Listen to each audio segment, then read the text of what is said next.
എല്ലാവർക്കും പിയർസ് കിച്ചണിലേക്ക് സ്വാഗതം. നിങ്ങളുടെ സ്വന്തം പ്രിയാമ.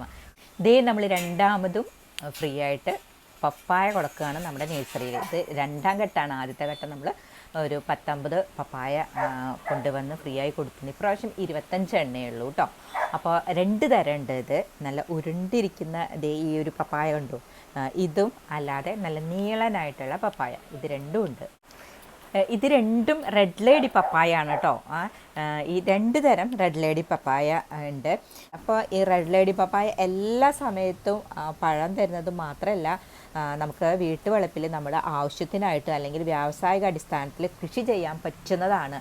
പിന്നെ എല്ലാ ആൾക്കാർക്കും സുഖമായിട്ട് കഴിക്കാൻ പറ്റും. പ്രത്യേകിച്ച് പ്രമേഹം, ഹൃദ്രോഗം, രക്തസമ്മർദ്ദം ഇതുള്ളവർക്ക് ധാരാളമായിട്ട് കഴിക്കാം. കാരണം ഇതിൽ കൊഴുപ്പും ഊർജ്ജവും കുറവാണ്. അപ്പോൾ തീർച്ചയായിട്ടും നമ്മൾ നമ്മുടെ വീട്ടുവളപ്പിൽ ഒരു പപ്പായ വെച്ച് പിടിപ്പിക്കണമല്ലോ അല്ലേ. ഇന്ന് മാർക്കറ്റിൽ നമുക്ക് പലതരം പപ്പായകൾ കിട്ടും. പക്ഷേ റെഡ് ലേഡി പപ്പായ ആണ് കേട്ടോ ഏറ്റവും നല്ലത്. ഇപ്പോൾ നമ്മുടെ അടുത്ത് ഇത്രയും വലുപ്പമുള്ളതാണ്. ഈ റെഡ് ലേഡി പപ്പായയിൽ തന്നെ ശരിക്കും അല്ലാത്തത് വരുന്നുണ്ട്. അപ്പോൾ കറക്റ്റുള്ളത് നിങ്ങൾ നോക്കി വാങ്ങാൻ കണ്ടു. ഇത്രയും വലുപ്പമുള്ള പപ്പായ നിങ്ങൾ വിൽക്കുകയാണെന്നുണ്ടെങ്കിൽ 1.5 മാസം കൊണ്ട് നിങ്ങൾക്ക് അത് പൂക്കുന്നതായിരിക്കും കേട്ടോ. വളരെ ലാഭകരമായിട്ട് നമുക്ക് കൃഷി ചെയ്യാൻ പറ്റുന്ന ഒന്നാണ് റെഡ് ലേഡി പപ്പായ. ഒരു 10 പപ്പായ വെച്ചാൽ മതി നമ്മുടെ ഒരു കുടുംബത്തിന് ജീവിക്കാൻ പറ്റുന്ന ഒരു വരുമാന മാർഗ്ഗം നമുക്ക് അതിൽ നിന്ന് കണ്ടെത്തുക. ഒരു 10,000 രൂപയെങ്കിലും നമുക്ക് ഒരു മാസം ഉണ്ടാക്കാനായിട്ട് ഈ റെഡ് ലേഡി പപ്പായ കൊണ്ട് സാധിക്കും. വളരെ സിമ്പിളായിട്ട് നമുക്കിത് കൃഷി ചെയ്യാൻ പറ്റും. അതായത് നമ്മൾ 2-2.5 അടി ആഴത്തിൽ കുഴിയെടുത്ത് അതിലോട്ട് നമുക്ക് കരിയിലിടാം. അത് വളരെ നല്ലതാണ്. അതിനുശേഷം നമ്മുടെ ഉണങ്ങി പൊടിച്ചിട്ടുള്ള ചാണകപ്പൊടി, വേപ്പിൻ പിണ്ണാക്ക്, റോക്ക് ഫോസ്ഫേറ്റ്, മണ്ണിര കമ്പോസ്റ്റ്, ഇതൊക്കെ നമ്മൾ ഡോളോമേറ്റ് ട്രീറ്റ് ചെയ്ത മണ്ണിലോട്ട് മിക്സ് ചെയ്തിട്ട് ആ കുഴിയിലിട്ട് അതിൻ്റെ നടുവിൽ ഇത് വെച്ച് കൊടുക്കുക. എന്നിട്ട് ഹ്യൂമിക് ഉണ്ടെങ്കിൽ അത് ഒഴിച്ചു കൊടുക്കുക. ഇത്രയും മതി. നല്ല അടിവളം ഇട്ടിട്ട് വെച്ച് കഴിഞ്ഞാൽ ധാരാളമായിട്ട് അതുണ്ടാവും. പക്ഷേ നല്ല സൂര്യപ്രകാശം വേണം. അത് മാത്രമാണ് നമ്മൾ ശ്രദ്ധിക്കേണ്ടത്.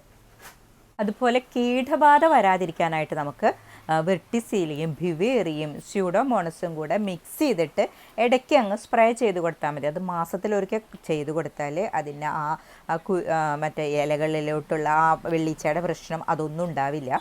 അതുപോലെ നമ്മൾ ഓരോ മാസത്തിലും മണ്ണിലോട്ട് അതിന് ഡോളോമേറ്റ് ഇട്ട് കൊടുക്കുക. ഡോളോമേറ്റ് ഇട്ട് കൊടുത്ത് ഒരു 4-5 ദിവസത്തിന് ശേഷം മൈക്രോ ന്യൂട്രിയൻറ്റിൻ്റെ കുറവ് മൂലം അതിൻ്റെ ഇലകളൊക്കെ കുരുടിക്കാനുള്ള ഒരു സാധ്യതയുണ്ട്.